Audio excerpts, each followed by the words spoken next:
You got Waterloo? Oh, man. Bro. You have no idea how much I love that stuff. Dude, this is Guy Fieri's Flavortown Lemon Italian Ice. Sparkling water is delicious. I think it's a thing. It's an age thing. Once you hit a certain age, you just want it.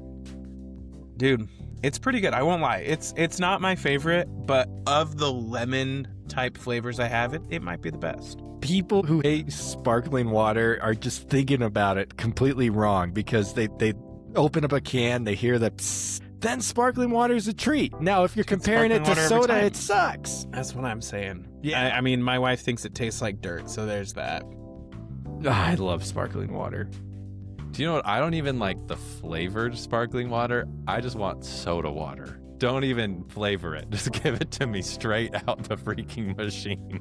That's where I'm at in my age, my part of my life. Oh, that's funny. Welcome in, everyone. Welcome to the S&D 50, week 5. Spencer, how are you? I'm good. It's a rainy time down here in the southeast, so you know it's been wet, been indoors a lot, but that doesn't affect the podcast. We're doing all right. Jacob, how are you on your super speedy, fast internet, faster than mine?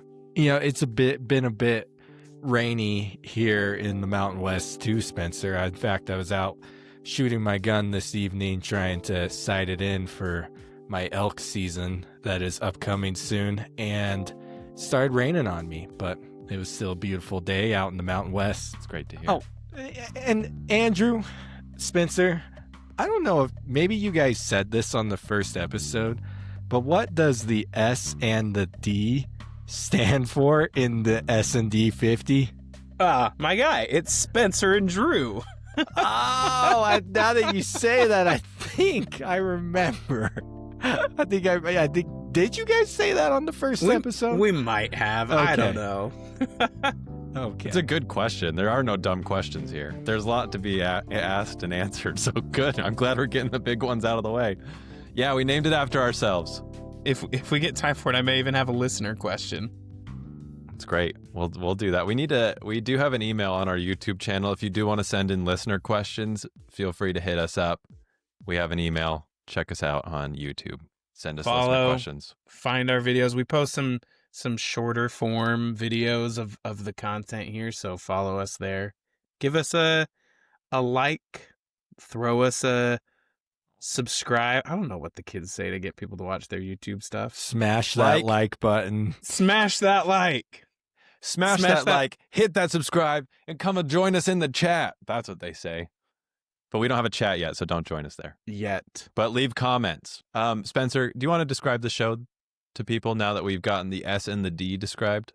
Yeah, no, this is a show for college football sickos who want to live with on-field performance as the number one metric, not expectations, not your name brand, not who your coach is or who your star quarterback is or what position they might be in the NFL draft. This is all about how your team executes on the field.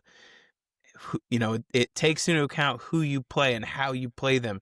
It takes into account the type of control that you have over your game, and it rewards you for winning big, winning in control and dominant fashion. It punishes you for losing big, for getting blown out. But you know, if you lose a really close game, you might not get hurt that bad. Or if you win, but it's a tight game against a good opponent, you're going to get more credit than if you're blowing out cupcakes. So this is a show all about giving people the appropriate amount of credit for the performance they do out on the field. And it has some pretty cool things. It shakes up what the AP expectations are quite a bit. Sometimes we line up, sometimes we don't. So, a little preview here on the opening slide for those of you watching on YouTube of where some big names are falling in our rankings. There's some differences with the AP. We'll break that down today.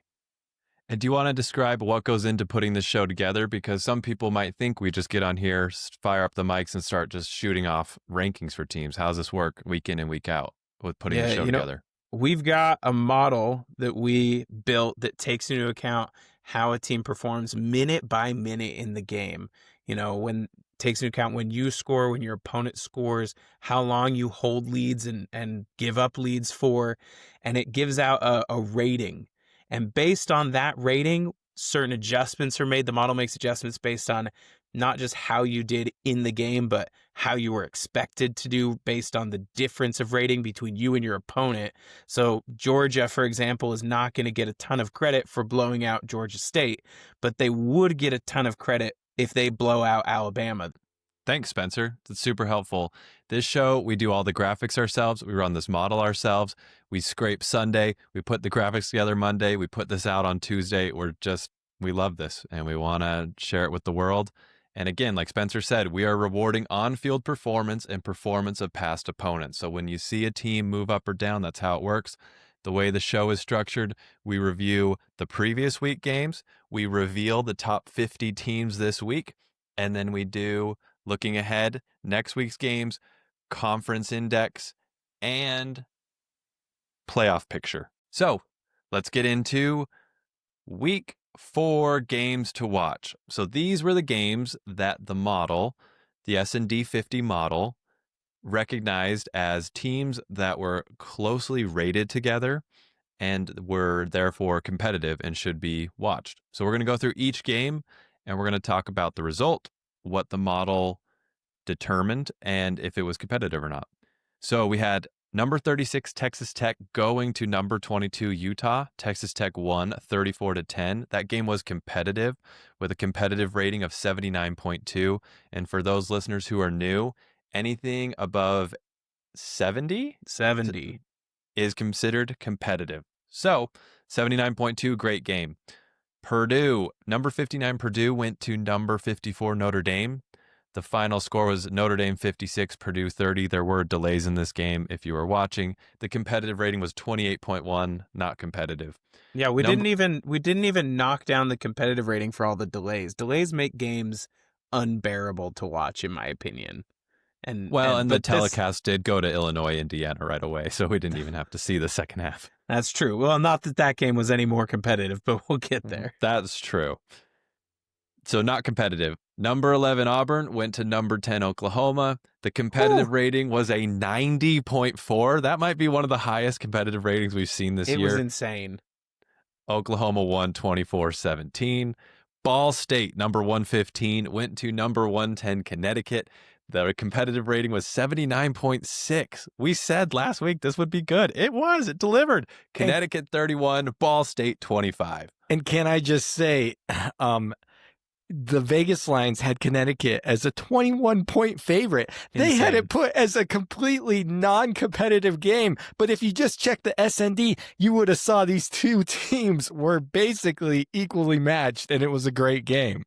You know, we don't give betting advice on here. We don't talk lines or anything like that. But I wonder if someday we could take a look at if we have games that we say will be competitive where the line says it's not going to be competitive. I wonder what the Vegas versus S&D index is on that. Like, how often are we right and Vegas is wrong when we call a game competitive? That would be interesting to look at.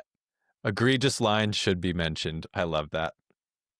All right, number 35 Michigan went to number 23 Nebraska. This had a competitive rating of 86.8. If you watched this game, it didn't feel like an 86.8 because there was a lot of punting and 3 and outs. But hey, Michigan won 30-27. Hey, defensive slugfests are competitive. It's a different kind of competitive. And to be fair, if the defensive slugfest is more because offenses are making mistakes than it is defenses are being dominant, our model may not necessarily be able to tell the difference there. But it was a close game, neck and neck the whole time. Number 60 North Carolina went to number 49 UCF. The competitive rating was 65.2. UCF 34, North Carolina 0. That was not competitive. Number 111 Arkansas State went to number 124 Kennesaw State. This had a competitive rating of 70, right on the line. That's competitive. Kennesaw State won 28-21.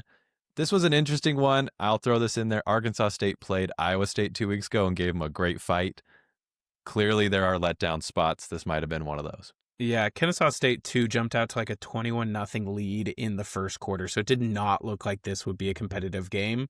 But Arkansas State scored touchdown after touchdown after touchdown and whittled it down. I mean, they had it within 7 points for the whole fourth quarter, basically, but could not deliver on any of their fourth quarter drives. Number 62 Southern Miss went to number 69 Louisiana Tech. The competitive rating was 69.2. Louisiana Tech 30, Southern Miss 20. That was not competitive. There will be more to come on Louisiana Tech later. Number 82 Stanford went to number 68 Virginia. The competitive rating was 61.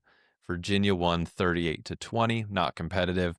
And sadly, play the music, the sad music. Number 7 Illinois went to number 12 Indiana. This was supposed to deliver. The competitive rating was a measly 24.0. Really bad. Really bad. Indiana wins 63-10. Who could have thunk it? And 113, University of Louisiana Monroe went to number 119 UTEP. And the competitive rating there was a 73.8. Competitive. ULM won 31-25. And if you stayed up late, Jacob and I were texting about this late. UTSA, number 101 in the S&D rankings, went to the number 98 Colorado State Rams. Not packed out field. The competitive rating was 89.6. It went back and forth down to the wire. Rocky Beers caught a touchdown with seconds remaining. And there's an offsides call. UTSA goes offsides. Colorado State goes for 2. They don't get it. They lose tragically 17-16. This one delivered. This one made me so happy and made me think this model's got something, because if you know that number 101 and number 98 are going to be that competitive, hello, what are we doing here? I was so disappointed that Colorado State chose to go for 2 there at the end. I wanted overtime. I wanted more of that game. Who didn't? It's a mystery decision why teams go for 2 with a game on the line like that. Like, I get it if maybe you don't have a ton of faith in your kicker, but a PAT... Well, and it was the offsides call. So they kicked the PAT, it goes through. It's 17-17. But UTSA was offside, so Colorado State, they had to go half the distance. But you can decline that. Yes, they declined it. They chose to accept it and go for 2. So that, and then they didn't put in the quarterback who had just led them down the field, but then they put in their running quarterback for the last play, and it just was devastating. Word. He was sitting there alone in the corner on the sideline. I felt so bad. It just bad vibes all around. Poor Colorado State. Colorado State's QB situation is a mess. They played 3 QBs in that game. That's wild. I know. And so for week 4, the S&D index was 7 out of 12, which brings our season total of guessing competitive games to 70%. 70% of the time, this model can identify a competitive game, which tells you that our ranking and rating system is legit. Okay, this now brings us to our S&D 50 teams out. These are the teams that were in the S&D 50 in week 4 and are now out of the S&D 50 in week 5. I will go through each team, and then you guys can share your thoughts on these teams. So our first team out, the Cal Golden Bears. They lost to San Diego State 34-0. They are down 39 spots in the rankings. They now sit at number 70 in the S&D 50 index. Is it just me, or were we kind of hyping Cal before this? If you saw our YouTube shorts, hello to all 700 of you.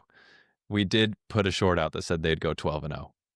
Or could go 12-0. All right, Spitzer. Can't anymore. All right, Spitzer. I'll own it. Cal broke my heart. I had high hopes for an undefeated season for my Golden Bears, but Cal went and did Cal things last Saturday.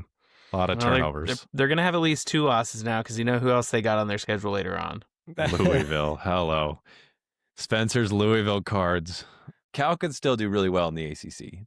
It's a non-conference game. This has no impact on whether or not they make the title game for the ACC. Exactly. Cal could still win the ACC. So let's not lose all hope, Cal fans. Clemson down 18 spots in the rankings after a loss to Syracuse. They are now at number 66 in the S&D Week 5 rankings. I mean, you got to be sounding alarms at Clemson. I don't think Clemson's the kind of school that's going to bail on their coach if he's one bad year, but Dabo's got to be worried about how things are shaking out this year. I mean, this is what 1-2 start for Clemson. It's just and then not they don't look like Clemson has looked for the last decade. They look like a middle of the road ACC team. Syracuse looked dominant in that game. Yeah, the score is deceiving there. SMU loses to TCU 35-24. They are down 13 spots in the rankings, are now sitting at number 63.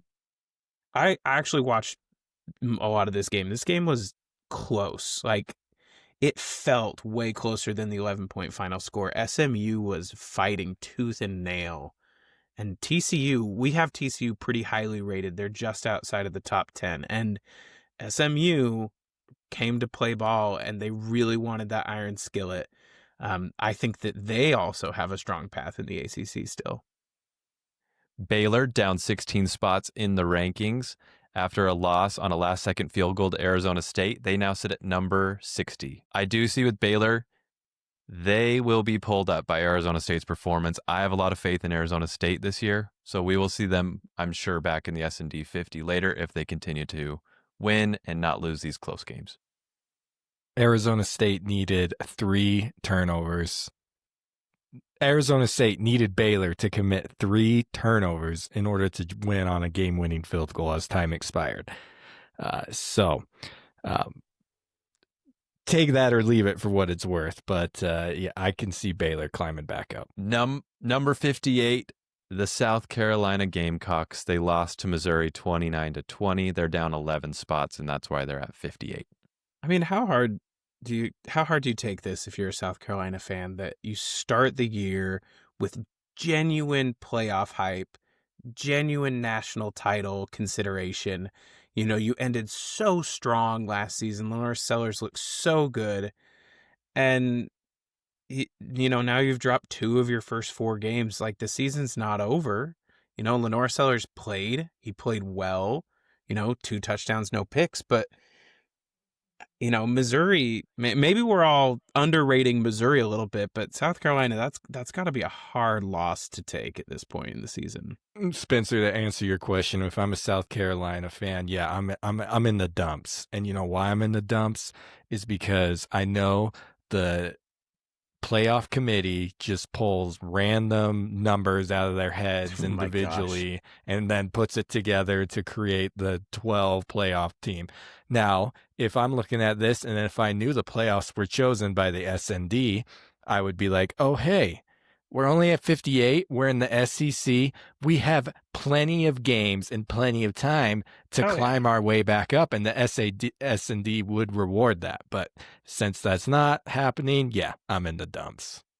Yeah, being in the 50s is not a death sentence to playoff hopes. Arizona State was in the 50s by like week 8 last year. We've been down on Missouri all year. I'd like to say I think it's time that we start believing in this Missouri team, because Lenora Sellers played that whole game, and Bo Prabula, because no one else is playing that well, might be in New York for a ceremony with a nice trophy at the end. I'm not saying he's going to win it, but I'm saying he might be going. That's a take. It's feeling that way. That dude can ball. And then we'll see how Penn State does, but Penn State might be wondering why they let him go. We will see. We will see. Or they'll both be there. We'll see. NC State down 29 spots in the rankings. They currently sit at number 54. They lost to Duke 45-33. Similar story to South Carolina. They were very high in the S&D last week. They fall out this week. Yeah, dropped 29 spots. That game, you know, didn't feel super close. It didn't really feel like Duke was, you know, going to lose that game, at least for me. NC State, another ACC team that broke my heart last Saturday. Another team that fell even more spots, down 30 spots in the rankings. Utah sits at number 52 after a loss to Texas Tech 34-10. Speaking of hard losses, I mean, this game was very, very close for 3 quarters. Like 45 minutes, the Utes are feeling good. Texas Tech, 3 touchdowns in a row to end the game. You know, Utah had it within a field goal with 10 minutes left, only to give up 3 scores. Like, that was just a complete collapse on defense for the Utes. But, just like the story with these ACC teams, Utah's still going to be dangerous in the Big 12. There was a lot of hype around Devin Dampier. I still think he's a great QB, but we saw on Saturday that he is human. And we also saw that with joining a new team and a new offense, there's a gelling period that has to happen. And I think there's still time. Like we said with all these teams, it's one conference game. There's so many more games to go. We've mentioned it in previous weeks. Arizona State last year was in the 90s late into the season and ended up in our S&D 50 rankings in the playoff contention and were given a playoff spot. So definitely not over for any of these teams on this slide, but it is key to note it's time to start winning. At number 51, Arkansas, down 5 spots in the rankings, lost to Memphis, who I will say was rated ahead of Arkansas going into the game. They lost 32-31.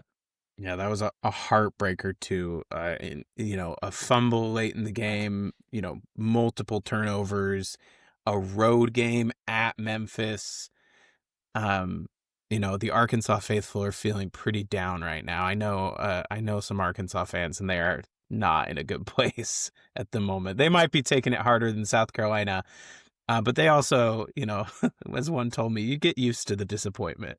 So they had a really tough game last week, played Ole Miss really close, and I think they gassed out on that, didn't have enough energy to execute and really take care of the ball at critical moments against Memphis, and that's what did them in. Sometimes we give a ton of love to the top 50. Let's take a moment to talk about some teams that didn't make the cut, but still put on, have been putting together a good season and may slide into the 50. Let's give some honorable mentions before we move on. Let's do it. At number 69, up 39 spots in the rankings, the Delaware Blue Hens beat FIU 38-16. No one's talking about this in the S&D 50. They're just spots behind Clemson and Florida. Something to note. Here's the Delaware Blue Hens. And this is their first year of playing full FBS football. And here Insane. They're sitting 3-1 and looking like they're going to contend in Conference USA. I'm so excited. This is what it's all about. This is what this index is all about. We're about finding these teams early, the teams that are not in the AP poll. We want to give them their credit, and here it is. Up 2 spots in the rankings at number 61. The Old Dominion Monarchs coming off a bye. They're up 2 spots because Indiana throttled Illinois. Yeah, they got a little bit of credit for that. We try to account for who you play and how you play them. So the fact that Old Dominion week 1 at Indiana put up 14 points and only let Indiana put on 27.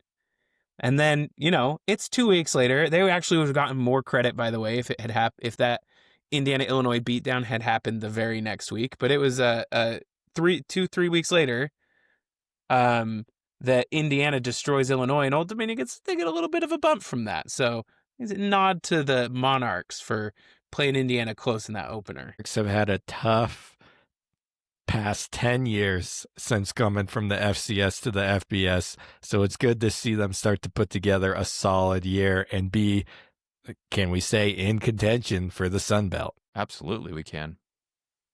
At number 59, up 2 spots in the rankings, the South Florida Bulls with a dominant win over South Carolina State, 63-14. So I love South Florida this week. They're kind of my honorable mention because, man, if you were a Bulls fan, that was hard to get beat by Miami. So what do you want to do? You want to beat down on the little guy the very next week. And they did it just about every way imaginable. They had a 90-plus yard interception return. They had a blocked punt inside the SC State red zone. Their quarterback threw for either 3 or 4 touchdowns. They ran a bunch of touchdowns in. I mean, they were pouring it on, but all different kinds of ways, offense, defense. If you're a Bulls fan and you were at that game, that was probably a super fun one just to be at and take that in.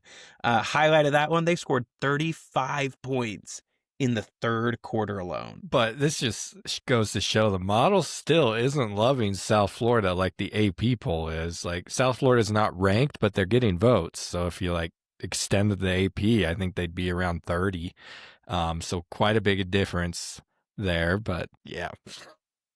Yeah, part of that is because the model isn't that high on Florida right now.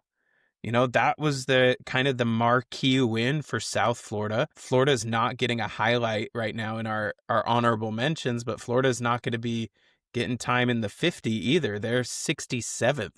We still have them lower than South Florida. If Florida turns it around and South Florida keeps winning, they'll get a little bit of residual credit from Miami, even though they lost. They won't get that much because they didn't play them nearly as close as like ODU played Indiana, for example. At number 57, Utah State down 5 spots in the rankings. They put a beat down on McNeese State. Once again, the S&D 50 does not reward victories against inferior opponents. Yeah, they actually dropped in points this week, not because they beat McNeese State, but because their other games are against Air Force, Texas A&M, and UTEP, and neither UTEP nor Air Force won this week. At number 53, up 11 spots in the rankings, Texas State with a win over Nichols, 35-3. Texas State is another one that they're getting more credit, not from their win against Nichols, but they're getting more credit for who they played before because they played Arizona State, and Arizona State beat Baylor. So they're getting some residual credit for having a game where they, played Arizona State decently close for about half of that game, ended up losing by double digits, but Texas State getting a bump from who they played. That scheduling matters to the S&D. And they beat UTSA, and UTSA, as we highlighted earlier, had that victory over Colorado State. Okay, this brings us to the S&D 50, teams 46 through 50. At 50, we have Virginia, 49, Fresno State, 48, Nebraska, 47, Colorado, and 46, Michigan State. Our newcomers to the S&D 50 this week are Virginia, Fresno State, and Colorado. Yeah, I think Colorado, they've been hovering around for a while. It's good to see them in here. I think that they are representative of a lot of the strength that the Big 12 has. Spoiler, the Big 12, you're going to see a lot more as we get through the middle of the S&D 50. I want to give Chandler Morris, Virginia quarterback, put on just a heck of a show against Stanford. Threw for 4 touchdowns. That passing game was on point. And Virginia has a big game this week. I think that we'll talk about that game when we get to their opponent. But Virginia, I don't think you expect them to be really great in the ACC year in and year out, but they could threaten this year. This is the first time that outside of the preseason SND that we're seeing someone other than UNLV from the Mountain West. So we see Fresno State crack in at number 49 after their win over Hawaii. Now, Fresno's got my interest as they have a former head coach of the North Dakota State Bison. He won national championship there, Matt Entz. And on top of that, they have Kurt Warner's son as their QB, EJ Warner. So this is just an interesting team that they've put together, and here they are breaking the top 50. Teams 41 through 45. At 45, we have Louisiana Tech, 44, Iowa, 43, Rutgers, 42, North Texas, and 41, UNLV.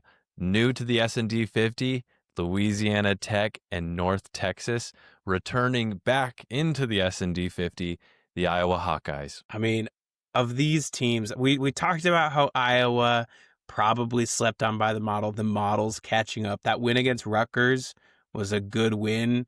They still haven't passed Rutgers in the ratings yet because Rutgers was more highly rated than Iowa by quite a big margin. But they closed that gap there, within 10 points of each other rating-wise. But the team that, jumps out to me here is North Texas. That they got an overtime win against Army. Yes, Army dropped a game to Tarleton State, but Tarleton State's a wagon. Their head coach, Eric Morris, was the head coach of Incarnate Word University and an FCS school. Traditionally, Cam Ward. Oh, exactly. That's right.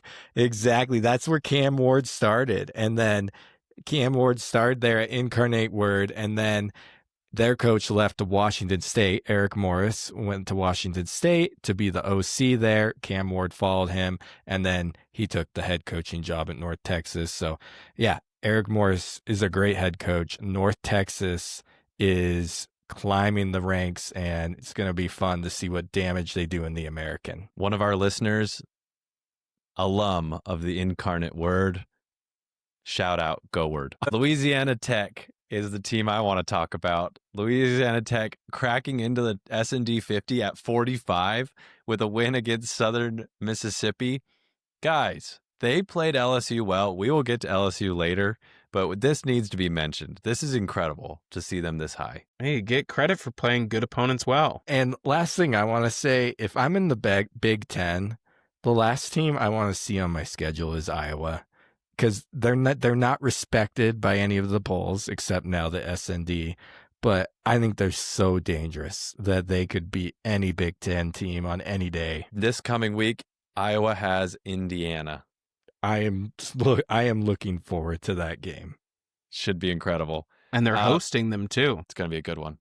UNLV, they won a crazy game against Miami of Ohio. Jacob, it's time to give UNLV their credit here. So what? UNLV's 4-0 right now. So, but gosh, are they 4-0 or 5-0? They're 4-0. Okay. So UNLV's 4-0, but I look at the games that they've won. Miami, Ohio was up by 2 touchdowns in the fourth quarter. They came back on that one.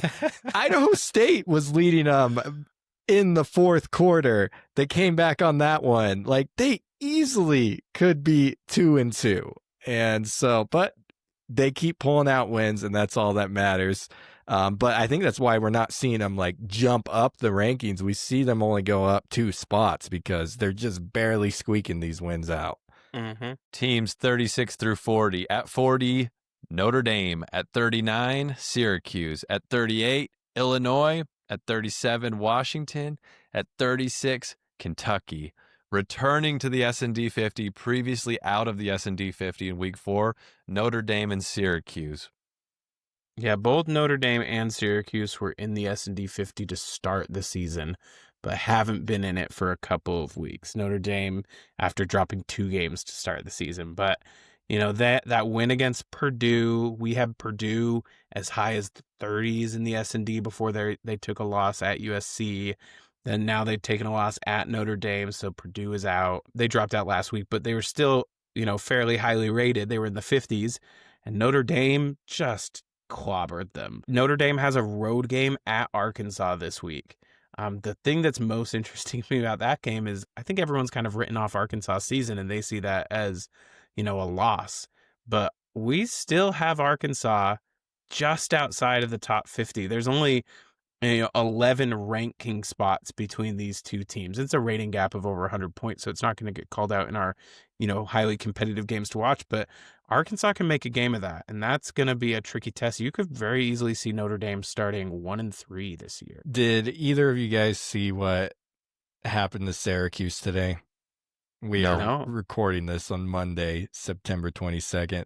They were fined $25,000 for having players fake injuries in the game against Clemson. Which seems excessive because they dominated Clemson. I guess it happened in the fourth quarter. 2 guys, a coach and 2 players. You don't see that happen too often. No, you don't. Illinois down 31 spots in the rankings after taking that terrible loss to Indiana. This week, they have USC. Ooh, that's going to be a good one. Another good one. Should be a great one. USC's higher in this model, I'm expecting, and yeah, that will be fun. Should be great to see. Illinois, again, they have a chance to get right. You can drop 31 spots in a week. You can go up 31 spots in a week. So Illinois, the future is still bright. At 37 with Washington, I feel like they're a sleeper team in the Big Ten. This week, they have Ohio State. Yeah, I don't think Washington's going to get by the Buckeyes, though. I really... They get them at home. Yeah. I mean, Washington's that's true. a tough place to play. Washington's a very tough place. I'm not saying they're going to beat Ohio State, but I do think this is a large step up in competition for Ohio State since playing Texas. True. This will be Ohio State's chance to, we'll talk more about Ohio State when we get higher up in the rankings, but I think that Washington could be a tough test for them. I think the could is the main word there. I don't think Washington's going to be able to hold the Buckeyes back. And Kentucky at 36. This week they have South Carolina. Tough spot for South Carolina to come off that loss against Missouri. They get a rested Kentucky team. Lenora Sellers and the Gamecocks need to take this game seriously. Yeah, Kentucky Mark Stoops always puts together decent squads. And, the expectations in Kentucky are never high. It's like, win 7 games, right? Probably. But Yeah, I know, be in the S&D 50 to 25 range, and you're succeeding. Yeah, there you go. There you go. It's a road game. It's a road game for Kentucky. So South Carolina at least gets to not, they skip on traveling. But I do think that a rested Kentucky team is going to give problems to that South Carolina defense.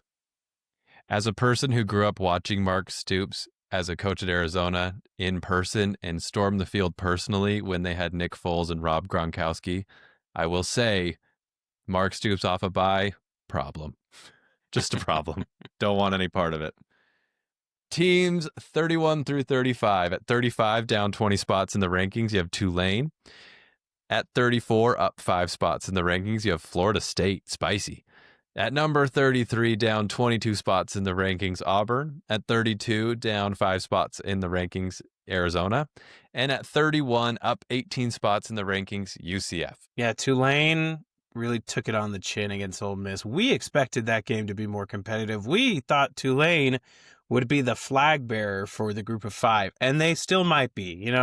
Same story here as we mentioned with Cal in the dropouts. It's a non-conference game. Tulane has the whole American ahead of them, but that game was rough. Really rough. I thought it would be a lot better. Jake Retzloff did not play well. And that was the third stringer for Ole Miss, playing super great. So we'll talk about Ole Miss in a minute, but man, Ole Miss looked good. Florida State at 34 needs to be mentioned here. Florida State in the AP poll is not at 34. They're at 8. There is a large discrepancy, and that's because the index does not give as much credit to that Alabama win or any of these inferior opponents that they are beating up on. This week they beat Kent State 66-10. Yeah, no, actually, a listener question here. I got asked by a listener, someone who I know who'd listened to the show, why Florida State and Alabama are so much lower. And I said, consider this kind of in a vacuum. Last year, Alabama was good, so they started high in our model. Florida State was not good, so they started really low. Not as low as they ended the season last year, but they started really low. But consider it a vacuum. If you ignore their game against each other, Florida State so far has wins against East Texas A&M and Kent State. Alabama so far has wins against UL Monroe and Wisconsin. And Alabama is rated higher than Florida State. But with just those 2 games to go off of and a game against each other, especially where the expectations for Florida State were so low, the model didn't see fit to reward them both with top 10 rankings or top 15 rankings. It said, hey, a team that we thought would be great and a team that we thought wouldn't played each other. The team that we thought wouldn't be great won. They're going to kind of end up in the middle. So they're both just squatting in the middle of the S&D 50, and they're going to stay hovering around 30, give or take a few spots, until they're able to put together wins against quality opponents. Those opportunities are coming. In the model, Florida State has a chance to beat Virginia. It's a road game. Virginia is being slept on by the country at large, but we've got them in the 50 at 50. That they've got Miami, though, a week from now. They might lose to Virginia because they're sleeping on them as they prepare for Miami. So Florida State's going to have opportunities to prove that they belong up at the top. But so far, they haven't done that outside of Alabama. And Auburn this week, coming off that loss against Oklahoma, this week they have Texas A&M. Just brutal. Next week after that, Georgia. Week after that, Brutal. Missouri. Brutal. And Auburn does not have Missouri's schedule. no, they Got to fit that in every week. Hey, we'll talk about Missouri's schedule when we get up to them, though. I think that schedule got a lot tougher. That's true. That's fair. But yes, Auburn about to go through the gauntlet. Started last week, continues on. Do we need to be giving more respect to UCF? 31. UCF was picked to be a bottom dweller of the Big 12, and here they're sitting at 31. This is a surprise. They're 3-0, 2 wins against trash teams. No offense, Jacksonville State, but, that was only a 7-point win at home, and then they turn around and throttle North Carolina. I want to go back to the Auburn game. We said it last week. The transfer quarterback going on the road to this Insane. former team is absolute insanity. And what is the definition of insanity? Doing the same thing over and over. Why are you going back? Jackson Arnold, why did you go back? Not good. It's It's never bad. a good recipe. It's a bad idea. So that's just bad.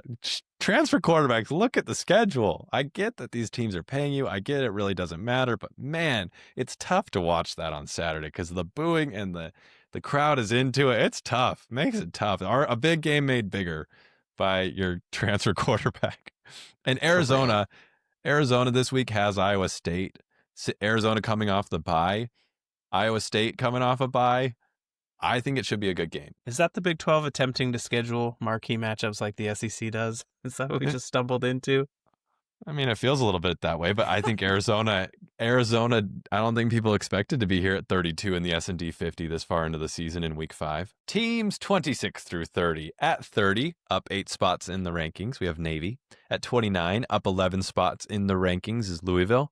At 28, up 5 spots in the rankings, the Houston Cougars. At 27, up 14 spots in the rankings, Rock Chalk, Kansas. At 26, up 8 spots in the rankings, the Alabama Crimson Tide. Yeah, Navy has put together a pretty good season so far. They're 3-0. They have a win against Tulsa, the Tulsa team that just put down Oklahoma State into the ground. And I don't know how good that is as a win, but, that was a humbling game for Oklahoma State. Navy has to host Rice this weekend. We didn't talk about Rice in our honorable mentions, but we could have. Rice opened the year 3-1. So that's going to be a tough test for Navy. Rice's only loss is to Houston, who's rated above them. We see the Rock Chalk Jayhawk climbing their way back up after they got as high as number 6 in the SND earlier this year. So them showing they might have peaked out, but here they are climbing up. They're going to be another force in the Big 12 that you got to look out for. And also, Spencer, is there no comment about Louisville this week? I wasn't going to. I'm just saying, dark horse to take the ACC. Okay, Louisville's got Pittsburgh next week. Not a great team. Not in the SND 50. But then they have Miami the following week. It's a tough game. We'll find out then. We will find out then. We will. The Kansas point, they're up 14 spots. They also get that loss to Missouri looks better after Missouri beats South Carolina. Good thing to note here with the model. So Kansas getting credit. Yeah, and the other thing I'll make about Kansas is their quarterback, Jalen Daniels. I think he's a 5th or maybe even 6th year senior, and he is really good, very talented quarterback. If he's I don't know where he falls on QB big boards or whatever for the NFL. I don't really follow that, but Jalen Daniels is an incredible dual threat quarterback. And you have to work to bottle him up regardless of how good the rest of the players on that team might be. And, they're showing that they can be really aggressive on offense. So I think Daniels is leading that team really well. And I think Kansas has a lot going for them. Jalen Daniels showed up to the Big 12 Media Day with a necklace that had a screen on it, and the screen was playing his highlights. Gotta love it. I love that. If you got it, if you can back it up, do whatever you want, man. What do they call that these days? Aura farming? That's Don't awesome. at me, Gen Z. I'm sorry. With Alabama at 26, we'll talk about them in a second. I think a lot of people, the AP poll has Alabama at 17. We have them at 26. Same, we talked about this with Florida State. They have a chance this week to beat Georgia. They will get credit for that. We talked about the SEC scheduling, both Alabama and Georgia coming off a bye. So 2 very rested squads ready to go at it, but we'll talk about that in a minute. Teams 21 through 25. At 25, down 1 spot in the rankings, we have the Texas Longhorns. At number 24, up 6 spots in the rankings, the Memphis Tigers. At 23, up 9 spots in the rankings, the Maryland Terrapins. At number 22, up 7 spots in the rankings, Arizona State. And at 21, up 5 spots in the rankings, BYU. Hey, I mean, Arch Manning looked pretty good, I guess. His dad, Cooper, said the coolest thing on a podcast I listened to the other day. They asked him about Arch, and he said, I'm his dad. I don't watch anything about him outside of the games. I don't read anything about him. I just cheer for him. As a dad myself, I just have hard eyes for that. That's how all dads should be when their kids are quarterbacks playing any level of sport, whether it's pee-wee football or college football. Well, if I'm not mistaken, I'm just thinking of all the G5 teams that could crack the S&D 50, and I think Memphis might be our highest one. We'll see as we move forward, but I can't think of any other G5s that would be ahead of them since Tulane dropped below them, and you got Navy and North Texas below them and UNLV, so this would look like Memphis would be the playoff team this year, and that now what? That's four American teams in the S&D 50 so far. It's fun to see. It's fun to see these teams in the G5 conferences getting credit. Maryland is a team a lot of people are sleeping on. They beat up on Wisconsin. They win by 17. They're on a bye this week.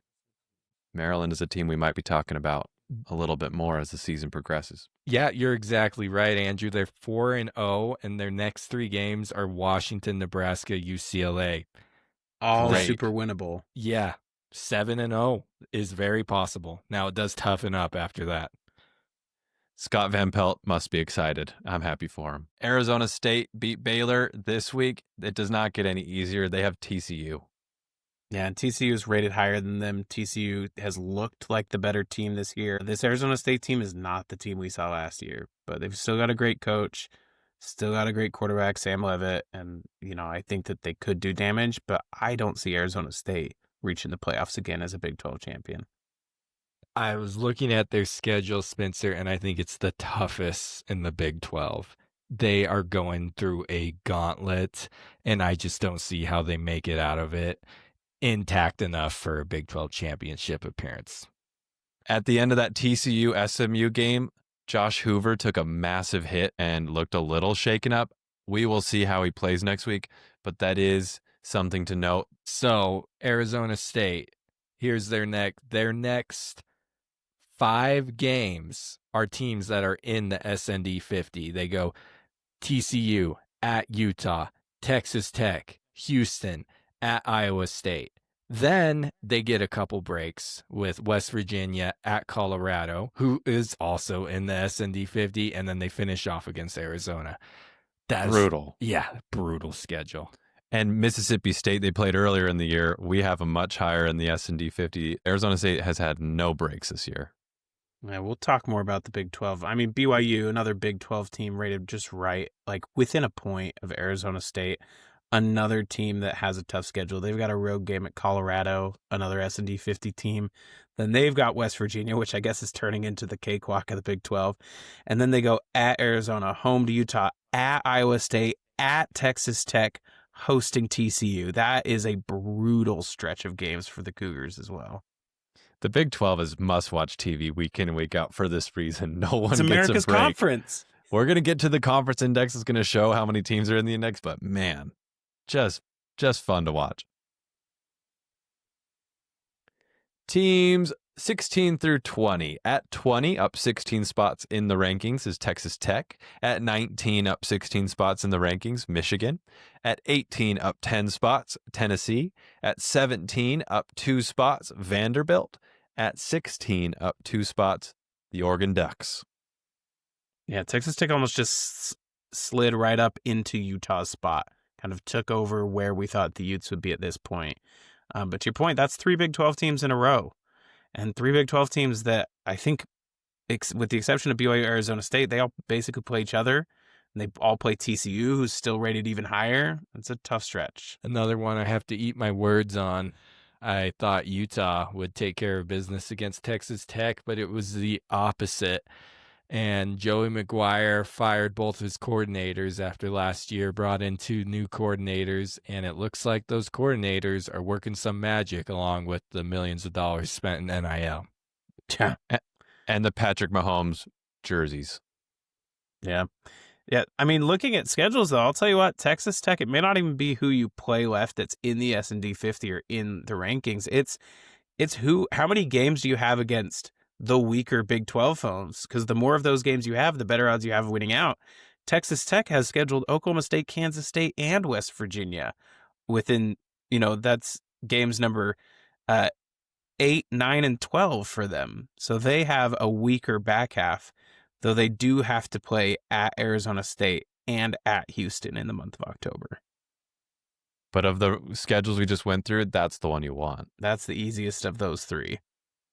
Now, looking at Vanderbilt climbing up to 17, whoo, getting scary here for Vandy. But we had our honorable mention, Utah State, just outside of the S&D 50. They're traveling to Vanderbilt this week.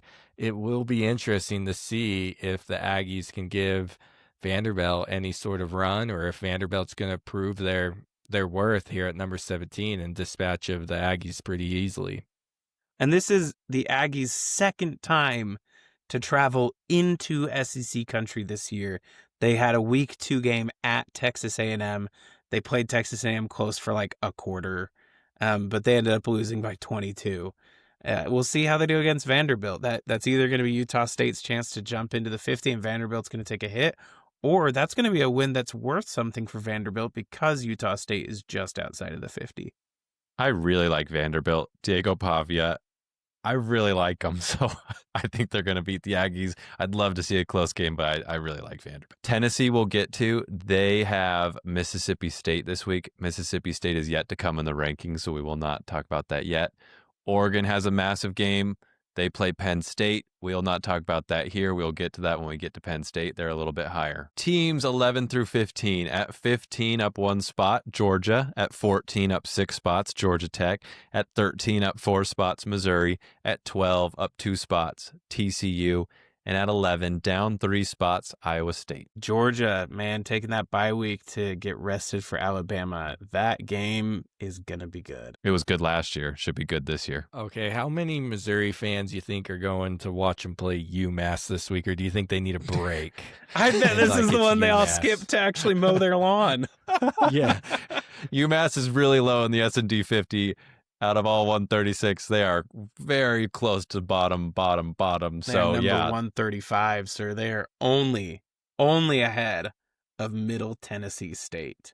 Correct. This is time for Missouri to get right. Work on that stadium. Work on building some press boxes. It's all good. And Take your time. During the game cast, they're going to pan to the construction going on mid-game. They're not going to stop the construction crew during the game. They're like, it's just UMass. Disclosure, we don't know that's true. We're just speculating. That's a hilarious thought if they didn't. Georgia Tech with a win against Temple. We love Temple because Sam Houston State's coach is now there. They dispatched of Temple. Georgia Tech did with ease. I really like Haynes King and this team. This week they have Wake Forest. Should be light work. And Georgia Tech keeps chugging along in the ACC. Oh, quick shout out to Temple, by the way. Temple opened the season high note by dominating UMass. But the last 2 weeks, they've given up 40 points to each Oklahoma and Georgia Tech. 90 or almost 90 points between those two games. Temple is really looking forward to playing someone more their caliber against UTSA this week.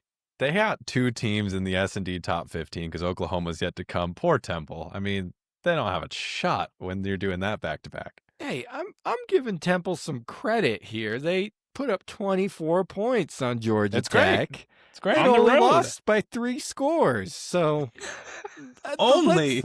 Hey, there's some progress being made there at Temple. So Hey, what do we there you say? go. Non-conference games. They could still win the American. I'll tell you this. They are undefeated in the American Conference right now. Watch There out. you go. Conference play. I love TCU at 12. The AP poll has TCU at 24. TCU, put some respect on the Horned Frogs. I like them at 12. Arizona State this week. Yeah, they throttled North Carolina. They played a really tough, end-to-end game against SMU. That was a dogfight, man. I didn't realize that rivalry meant so much to those two teams. Iron Skillet.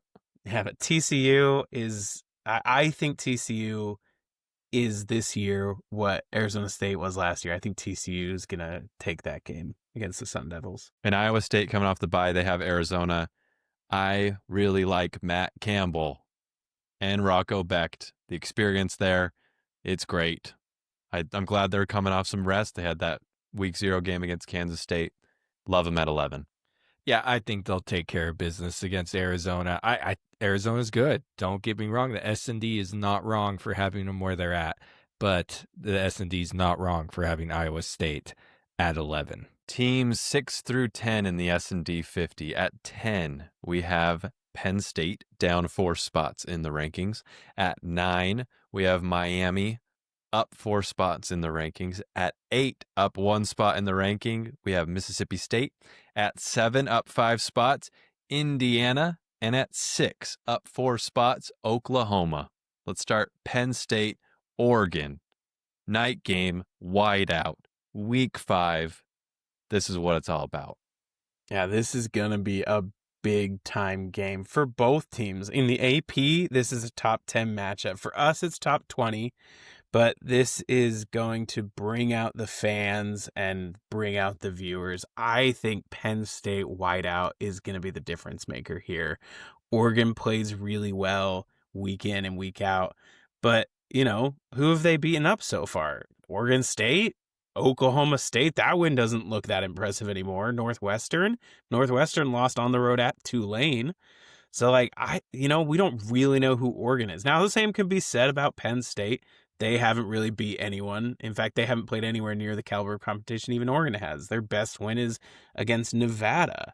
No, their best, not according to the SND. Their best win is FIU. against FIU, who is ranked 107.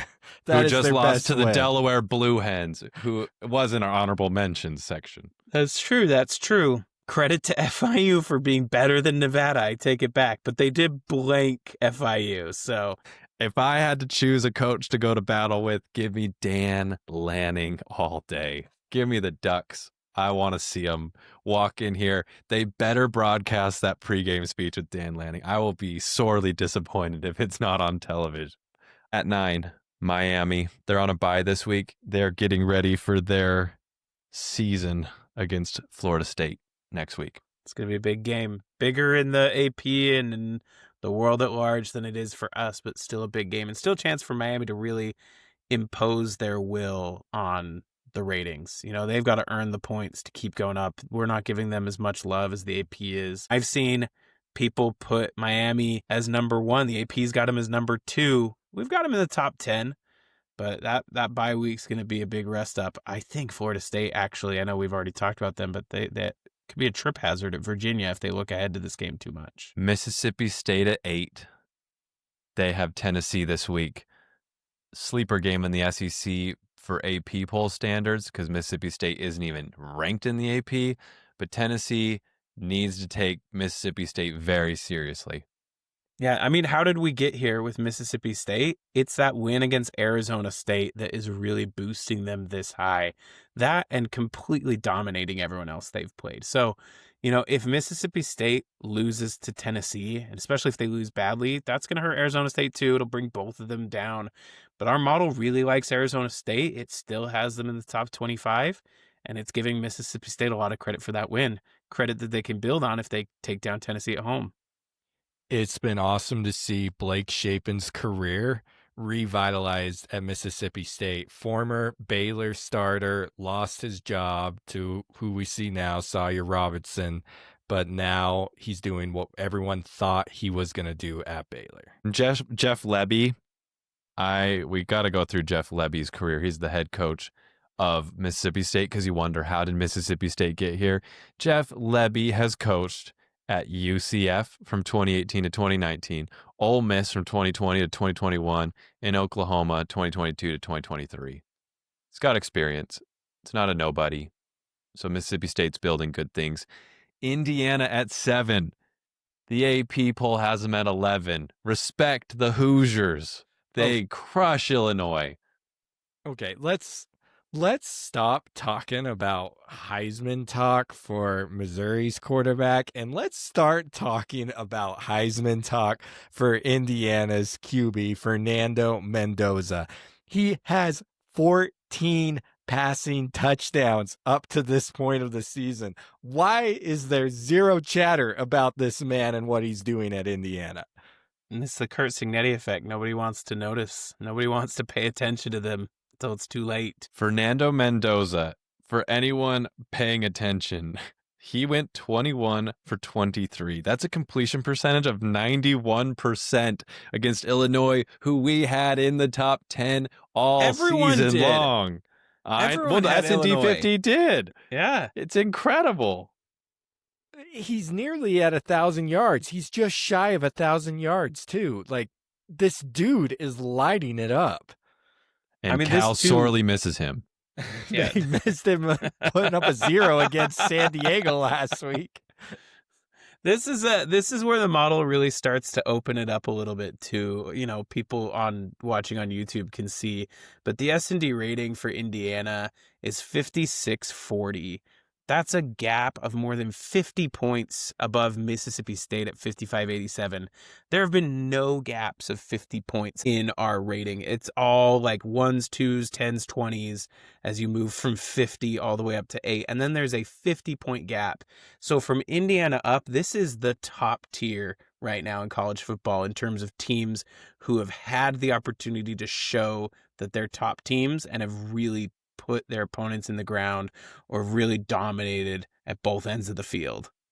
And if we continue on this Fernando Mendoza track against Indiana State, I get it, inferior, 19 for 20.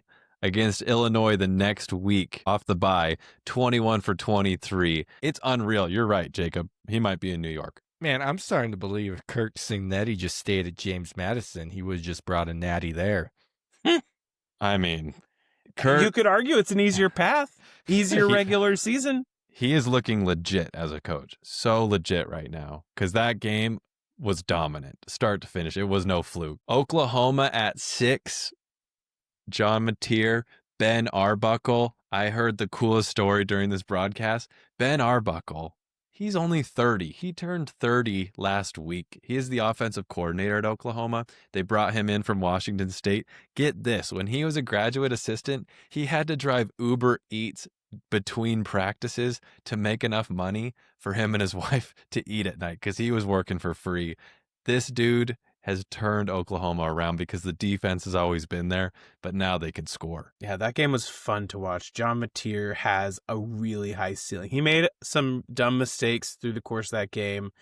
You know, Jackson Arnold definitely had it tougher from a quarterback situation. That was rough. That defense, you know, they ended the game with the safety. It wasn't 24-17 on touchdowns. Like, that's a pretty traditional looking score, but it was 22-17 until right at the end of the game. And that defense, Oklahoma's defense, got a safety against Auburn. So that defense really won that game. Even though John Mateer did shine and that offense had its moments, it was a defensive game for Oklahoma. So OU has a bye this upcoming week. And then the following week, they get the one and the only Kent State. Also a bye. Sorry, Also Kent State. But get this. We talk about giving credit to Utah State for taking 2 trips in the SEC country. Kent State took a trip into Big 12 country to play against potential Big 12 champ Texas Tech. They took a trip in the ACC country to play against potential ACC champ Florida State. And now here they go into the SEC to take what is a top 10 SEC program in Oklahoma. I want to know how much money they made off all 3 of those. That stocks up the athletic department for the year. But you got to remember, Kent State had, before they beat Merrimack to open the year, they had not won a game since 2023. And this is why, Spencer, their athletic director does not care about the morale of the team. All he sees is dollar signs when the safety big of his schools players. say, come to our house. Let us have a bye week against you. Hey, I mean, if we're gonna have a Kent State minute, their game after Oklahoma, They host UMass. That is their time. That That is Super their Bowl. moment. Yes. That's their Super Bowl. I guarantee you that's going to make the games to watch on the SND. I can call Let's that go. right now. It's going to be Let's like go. It will be the two bottom 134, teams in the 135. SND. We're no respecter of rank number. We just want to know how close the game's going to be when it comes to that games to watch. Jacob's right. Oklahoma has 2 buys. We'll call it 2 buys. And then they have Red River, Texas. People, don't sleep on Oklahoma. We have them at 6 in the S&D. We have Texas at 25. Oklahoma should be the favorite of that game. We will see. I get it. Arch Manning is still a work in progress. So is John Mateer. So I think we'll get a good game. They've got a rough schedule, though, for the rest of the year. They've got Red River, and then they go at South Carolina. They host Ole Miss. They go at Tennessee, at Alabama. They host Missouri, which is weird that Missouri has a road game at all. And then they host LSU to end the year. Yeah, that's a horrible schedule. But yes, right now, number 6. Woo! Boomer Sooner. This brings us to teams 1 through 5. Let's At get number it. 5, Texas A&M. At number 4, USC. At number 3, Ohio State. At number 2, LSU. And at number 1, first week at number 1, Ole Miss. Let's start with Texas A&M at 5. They had a bye last week. This week they have Auburn. I feel really bad for Auburn here because they really got rocked by Oklahoma, and not in like a blowout, start thinking about next week kind of game, but in a we can try and still fail at the end kind of game. So having to go from that to Texas A&M the very next week, that's just a tough place to be if you're the Auburn Tigers. And it's a road game to boot. And there's an issue going on with the TV schedule. And you said this last week, Andrew, how conferences need to start contacting the SND about what games to put on TV, because Absolutely. I'm getting a little bit ahead of myself. But on October 4th, we're going to have A&M versus Mississippi State. And they have that on the SEC network right now. Come on, that should be primetime ABC. That's a top 10 matchup right there.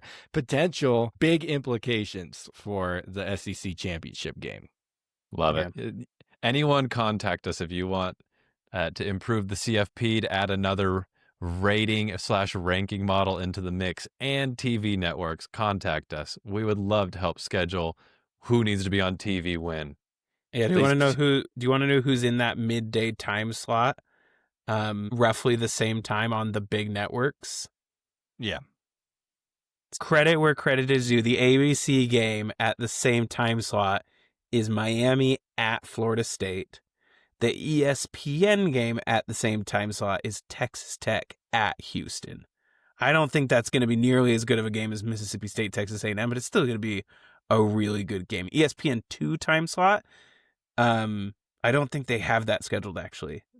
The ESPN time slot's going to a good Big 12 game, and they haven't scheduled the NBC or the other stations yet. There's no Fox game scheduled for that yet. They have to pick which people are going to have to play in the morning for Big Noon. Yeah, but according to the SND, Miami's going to wipe Florida State. So, I mean, hey, we think they're rated higher. That's not indicative. It's not predictive. I know. It's not predictive. predictive. Pause to remind everyone that the super unofficial, definitely not a sponsor, soda water of our podcast is Waterloo. Just cracked open another can of that. Contact us, Waterloo. Let's do it. Number 4, USC dominant against Michigan State. This week they have Illinois. That is a big noon game. Speaking of big noon, big one for the Trojans. A big 3 weeks for the Trojan. Illinois, Michigan, Notre Dame. This is really going to show us what kind of team they are. Yeah, their schedule just, I don't want to say gets tougher. I don't know that Notre Dame is tougher, but it definitely gets more notable in the eyes of everybody else. If they win this stretch, and they would be at that point, 5-0, I believe, with wins against Illinois and Notre Dame. If they can win that stretch, then I think that people are going to start to really recognize USC. We're not the only ones who have them higher than the AP poll. They just slide into the AP poll at 21. I think they were 24 last week. But I think that USC can really threaten in the Big Ten. Ohio State at 3, down 2 spots. They had a bye, so that's where teams move up ahead of them because other teams played games.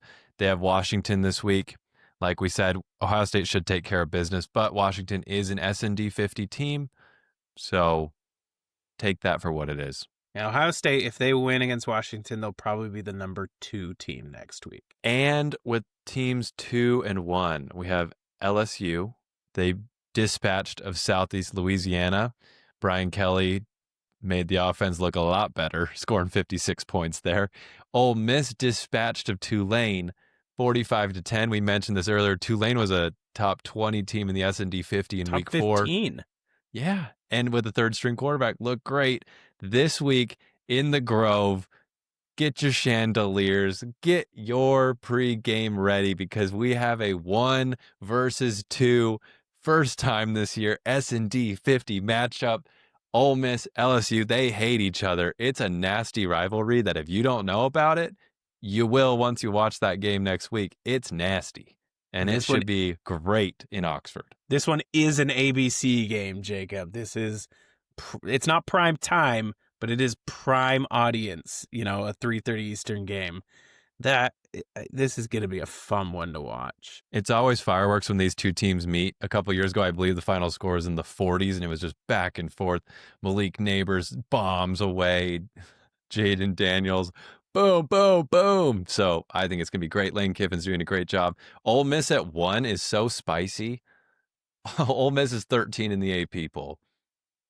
They have a win against Kentucky, who's 36. They have a win against Arkansas, who's 51. And now they have a win against Tulane, who was 15 at the time that they played them. They're 35. So they have 3 wins against teams in the top 51, if we give a little bit of a stretch to include Arkansas.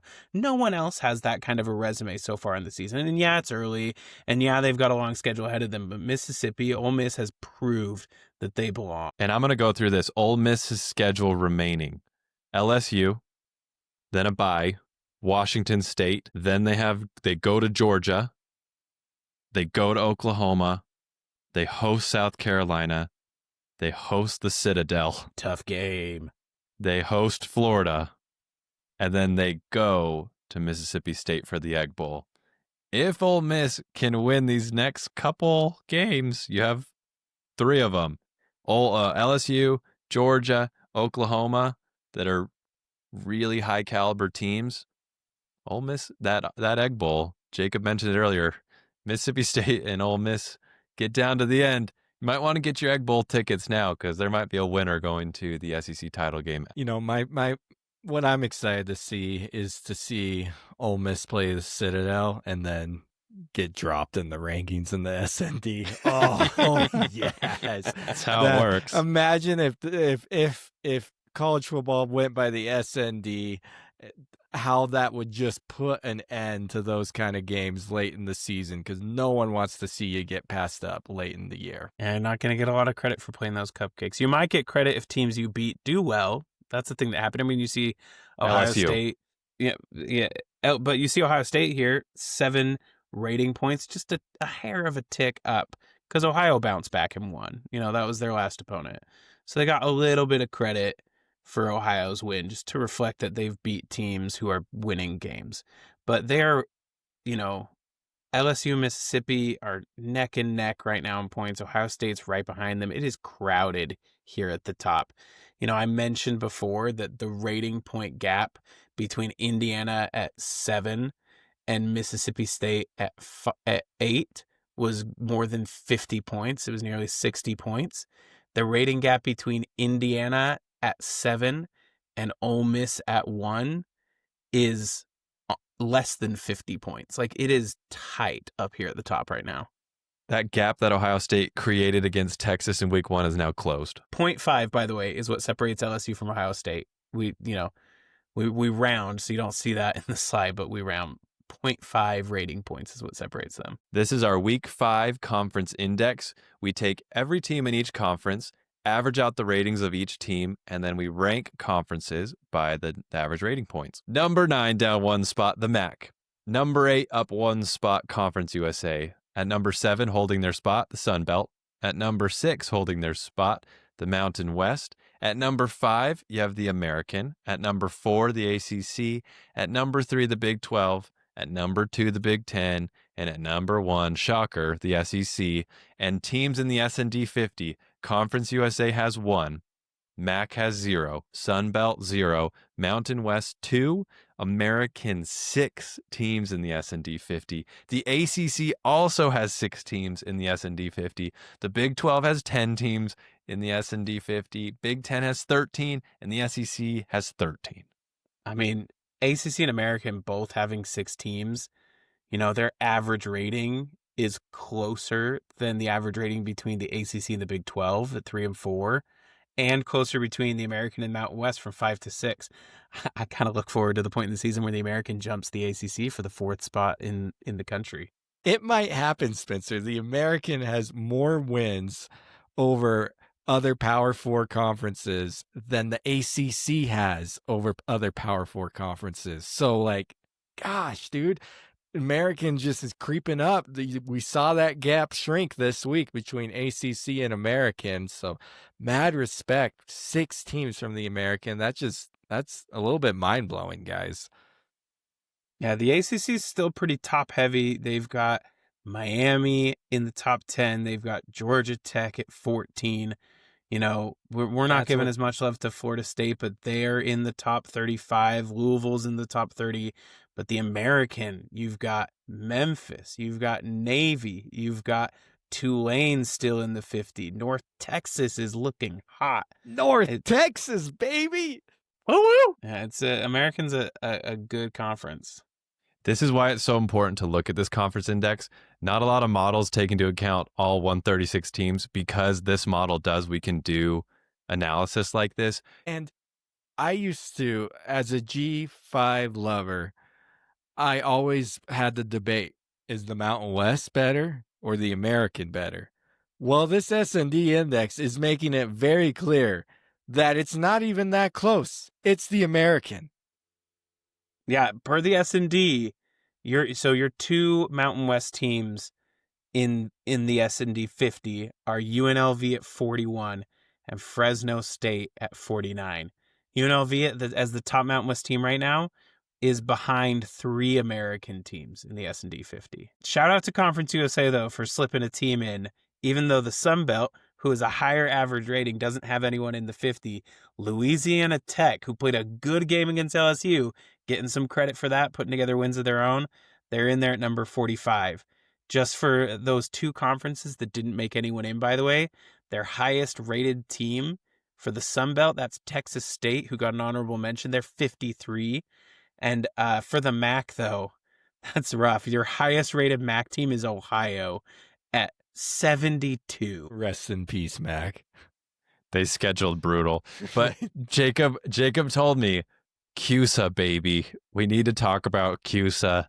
They are on the rise. I know they're at number 8, but hey, they're moving up in this conference index. Thanks to Delaware, man. The Blue Hens. They're the 2nd highest rated team in CUSA. So the Blue Hens starting to raise the conference level of play, obviously passing up the MAC.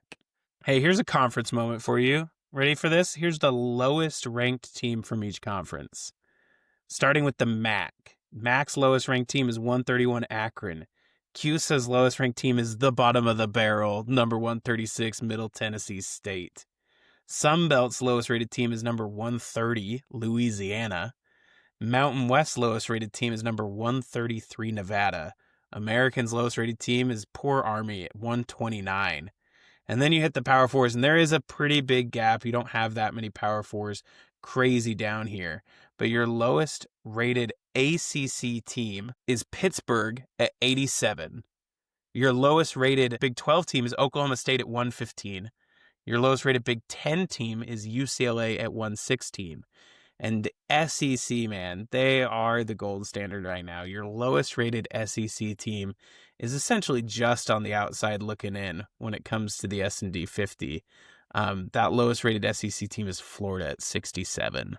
Oh, it's incredible. And looking at this, look at the gap that was closed this week between the Big Ten and the Big 12. We saw the Big Ten lose 18 rating points and the Big 12 gain 20 to essentially pull just within under 40 points.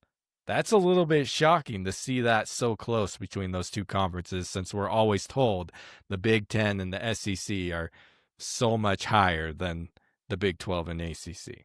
Yeah, and part of the reason is because the Big 12 was out here winning good non-conference games. I forgot Oklahoma State. They played on a Friday, so I forgot about them. First loss since 1951. Yeah, outside of the Oklahoma State beatdown, but outside of that, BYU beats East Carolina, TCU beats SMU, quality opponent, UCF beats North Carolina, and Colorado beats Wyoming.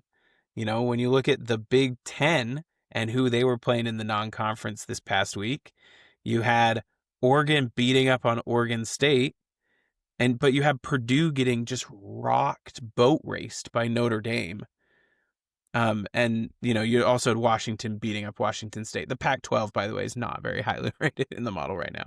But that Purdue game is a big part of the reason that the Big Ten drained points this week, while the Big 12 was picking up points, mostly from weaker conferences, but it's still enough to close that gap. Here's our Week 5 playoff picture. If the S&D 50 was the sole measure of how to assign playoff spots, and based on the playoff format, here's how the playoff would shake out heading into Week 5.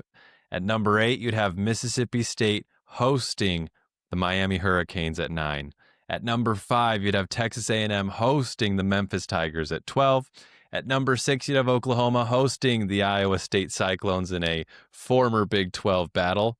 At number 7, you'd have the Indiana Hoosiers hosting Penn State at 10. And your teams with a bye would be LSU at 2, being in the Orange Bowl, Ohio State at 3, being in the Rose Bowl, USC at 4, going to the Cotton Bowl, and Ole Miss at 1, and hosting in the Sugar Bowl. I mean, this is a good slate if you're the SEC to have Ole Miss, LSU, Texas A&M, Oklahoma, and Mississippi State, all either with byes or home games in round 1. 5 teams in, 5 teams in a good position to start. This is kind of the dream scenario for the SEC.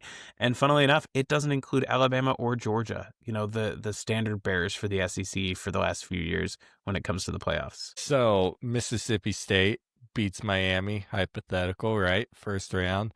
Who do they face in the Sugar Bowl? We get an Egg Bowl. Egg Bowl rematch. Just we don't want to watch it twice. Let's just do away with sugar and call it the All-State Egg Bowl here in the playoffs. I think we should call it the Cookie Bowl because now you have eggs and sugar. It's good stuff. And you have these home games for the playoffs look so great. The bells, the cowbells of Mississippi State. You have the 12th man in Texas A&M. Boomer Sooner, Oklahoma. That was a great scene last week with Auburn. And the Hoosiers, I guess they call the stadium The Rock. That's what I heard on a podcast. Can you believe there's a name of that stadium? The Rock. Yeah. I will say that a quick call out here. The only team in here that's not in the actual top 12 is Memphis. Iowa State, while it's the only Big 12 team in the top 12, it is at its true spot of 11 in this.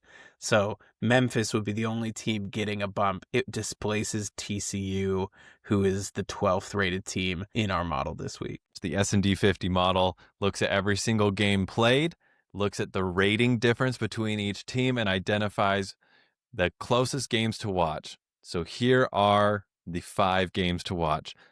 Number 75, Georgia Southern, is going to number 73, James Madison. The rating difference is 32.8. That's Saturday at 1:30 p.m. Eastern.